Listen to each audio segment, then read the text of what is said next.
Salut à tous, je suis avec Paul Courteau qui est le fondateur de FutureNess et là on est là pour parler de la création de NeoBrain qui a levé des fonds pendant le confinement. Bonjour Paul. Bonjour.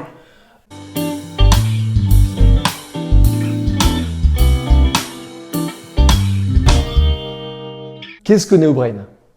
Alors NeoBrain, c'est une solution digitale, c'est un outil qu'on déploie plutôt pour au sein des grandes entreprises qui vise deux objectifs. Le premier, c'est de permettre à ces grandes entreprises d'anticiper la manière dont leurs compétences vont se transformer. Et le deuxième, c'est d'allouer la bonne compétence au bon endroit, au bon moment. Donc en fait, c'est pour avoir une meilleure connaissance et un meilleur contrôle des compétences au sein de l'entreprise. C'est ça, en fait, chaque collaborateur va avoir une interface sur laquelle il va pouvoir déclarer et inventorier ses compétences et sa motivation.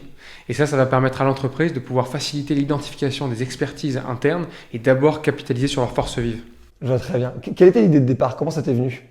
En fait, je me suis rendu compte d'un truc, c'est un constat qui s'est accéléré pendant la crise, c'est que globalement, si on prend les 500 entreprises du Fortune 500, dans les 20 dernières années, il y en a près une sur deux qui a disparu de ce classement, ce qui est juste énorme. Et en fait, c'est parce que je me suis rendu compte que ces grandes entreprises, elles n'ont pas l'agilité pour anticiper les évolutions accélérées que vivent leur marché, c'est-à-dire des évolutions de consommation des clients finaux, des changements de mode de travail avec le digital qui est venu complètement révolutionner l'activité quotidienne des collaborateurs. Et en fait, je me suis rendu compte que ces entreprises, elles n'ont pas la flexibilité, la souplesse pour transformer leurs équipes et leurs compétences au bon moment. Et donc c'est comme ça qu'on s'est dit comment on va réussir à affiner la connaissance dans ces grandes entreprises de chaque collaborateur et comment on va lui apporter des solutions et des réponses qui lui sont individualisées. Du coup, c'est beaucoup plus adapté aux grosses entreprises. Effectivement, c'est plutôt, alors, grosses entreprises, on travaille historiquement avec des clients comme le groupe Renault, le groupe Total par exemple, mais on travaille maintenant de plus en plus avec des entreprises qui ont de 500 à 2000 collaborateurs et qui commencent à sentir cette difficulté de gestion des compétences au sein de l'entreprise. Quel est votre business model? Comment vous rémunérez sur cette évaluation des compétences? En fait, le business model de NeoBrain, c'est que c'est deux choses. Il y a une partie, c'est du setup, c'est-à-dire qu'on va installer l'outil chez le client, le connecter avec tout son système d'information. Et le deuxième, c'est un abonnement en fonction du nombre de collaborateurs. Et ça va dépendre, ça va aller de 2 € par mois par personne à 50 centimes par mois par personne en fonction du volume et du nombre de modules qu'on va déployer. T'es super jeune et pourtant t'es dans les ressources humaines et l'évaluation des compétences. Comment ça t'est venu si tôt de t'intéresser à un sujet qui est finalement très corporate? En fait, moi, au démarrage, en 2013, donc ça fait déjà quelques années, j'avais fondé FutureNess, dont l'objectif, c'est d'aider les jeunes de 14 à 26 ans pour trouver le métier et les études qui leur correspondent. Et je me suis rendu compte que ce sujet, il se transpose bien plus tard, parce que les jeunes qu'on orientait à l'époque, finalement, chez FutureNess, qui maintenant fait partie du groupe l'étudiant, ils se posent des questions de quel métier je vais faire plus tard. Or, effectivement, on sait très bien que dans 3-5 ans, les métiers auront profondément changé. Donc, l'enjeu, c'est de les aider à bien se connaître et puis de les aider à identifier les compétences clés qu'il faut développer et qui les rendra employables demain, quoi qu'il arrive. Et ça, c'est la même. Je me suis rendu compte que c'était complètement transposable. Alors, moi, j'ai baigné dedans parce que mes deux parents travaillent dans les ressources humaines, donc j'ai pu vraiment immerger dans le secteur. Et j'ai compris que ce sujet de la compétence et de l'orientation, il s'applique complètement dans ces grandes entreprises. Et du coup, tu as appliqué une intelligence artificielle. Comment concevoir une intelligence artificielle quand on n'est pas soi-même forcément computer science? Alors il y a deux choses, effectivement, alors, c'est intéressant parce que un des sujets, c'est que moi j'ai essayé de me former le plus possible à ça pour essayer de comprendre comment ça se passe. Et entre autres, par exemple, en ce moment, je suis un cursus, un MBA à la Harvard Business School dans lequel je me forme sur ces sujets pour bien comprendre comment marche le machine learning et pas débarquer et que ce soit juste de la cosmétique. Donc c'est de bien comprendre comment ça se passe. Donc c'est un moyen de s'immerger. Après, j'ai eu la chance de pouvoir m'associer avec Jérémy, qui lui est qui est CTO de NeoBrain et qui a vraiment une bonne expertise et qui je m'entends très bien. Et donc ça, c'est je pense, ce qui nous a permis de rentrer avec une bonne approche technique et une bonne approche métier. Et après, comment ça se passe en France aujourd'hui sur l'intelligence artificielle? Je pense qu'il y a eu un peu une séparation, c'est-à-dire qu'en France, on a des très très bons mathématiciens, parmi les meilleurs dans le monde. Le problème, c'est que ces mathématiciens, ils ont été très bons sur le sujet de la data science appliquée à la finance, sur lequel on travaille sur des données quantitatives, sur des données qui étaient plus faciles à traiter. Donc c'était les premiers cas d'application. Une grosse masse publique, parce qu'en plus, il se trouve que les données financières sont extrêmement normées sur une certaine taille d'entreprise, donc facile de l'exploiter et donc d'entraîner des modèles là-dessus.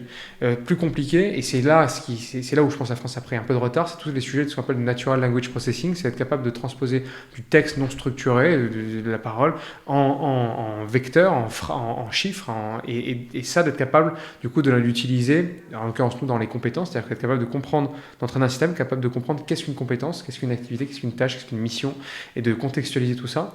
Et là on s'est rendu compte que le Portugal c'est aujourd'hui la haute place mondiale de la recherche en intelligence artificielle, notamment sur le sujet du Natural Language Processing. C'est pour ça qu'on a ouvert il y a un peu plus d'1 an un bureau à Lisbonne, dans lequel on a fait monter une équipe de data scientists qui vraiment recherche en profondeur sur ce sujet. Voilà. Comment tu vis l'internationalisation ? C'est complexe, parce qu'au démarrage, en fait, on avait recruté des personnes ici en France qui n'avaient pas été recrutées sur le fait de devoir parler anglais, et donc tu arrives, on dit, ou portugais, alors encore plus, et donc du coup on arrive, on dit, finalement aujourd'hui ça se passe en anglais, toutes les réunions se passent en anglais, tous les docs se passent en anglais, donc il faut introduire ça. On a dû vivre au démarrage, il y avait 2 équipes qui avaient beaucoup de mal à se parler, une équipe portugaise qui se sentait un peu isolée du cœur de ce qui se passe aujourd'hui à Paris.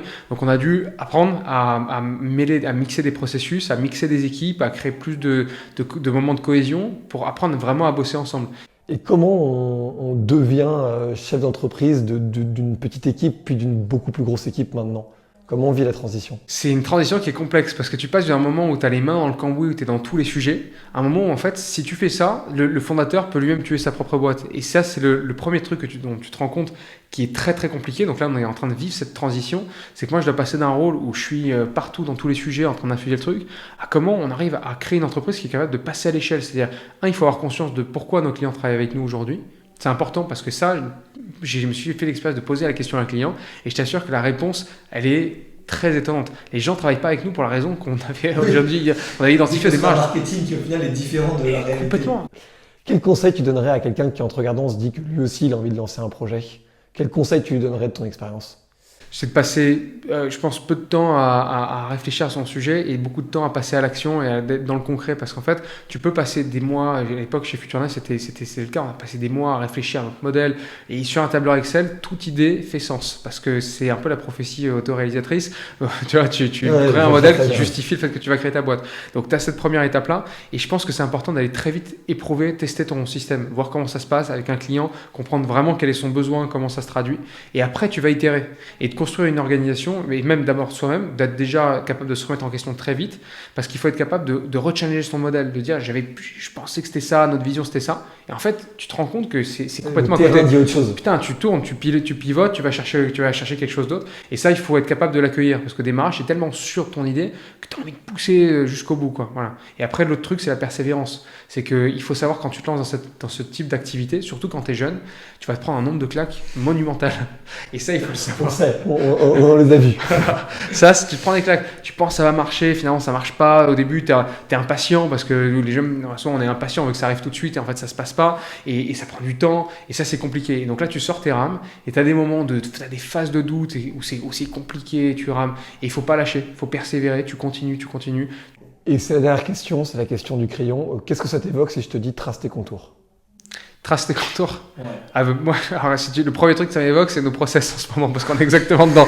Donc là, tu dis trace tes contours, c'est vraiment ça. En fait, je me suis rendu compte que, aussi, quand tu recrutes des gens qui, tu vois, il y a, dans la vie d'une startup, il y a un peu une vague de personnes qui viennent de grands groupes, qui en ont marre, tu vois, de se dire je suis un numéro, je n'ai pas d'impact, tu vois, je suis juste en train d'exécuter un process, j'ai envie de venir dans une startup. Et là, tu as une phase qui se passe de désillusion, où tu as l'impression que la startup, c'est la boîte magique, tu vois, où c'est la startup baby-foot. Moi, c'est pas ma vision du sujet, je pense que c'est juste que chacun, tu vois, on doit poser plus d'autonomie, il y a plein de choses qu'on peut faire. Et par contre, les personnes arrivent dans une boîte dans laquelle, si tu leur mets pas de cadre, elles flippent. Et c'est hyper important, c'est que toutes les gens dans ces boîtes-là ne sont pas des entrepreneurs. Et heureusement, sinon, c'est normal. Il n'y en a pas trop par secteur. Ça serait ingérable, parce que les entrepreneurs sont capricieux et caractériels. Donc, ça veut dire que ça serait ingérable. Bon, voilà, pour moi, trace tes contours. Pour moi, c'est ce contour pour que les gens qui viennent de grosses boîtes viennent dans une startup de manière confortable et puissent donner vraiment le meilleur d'eux, quoi. Merci beaucoup, Paul. Merci. Très bon courage pour NeoBrain et pour aussi FutureNet. Ouais. Merci d'avoir regardé les vidéos. Abonnez-vous juste en bas et suivez-nous sur Instagram. À très bientôt pour une nouvelle interview entrepreneur.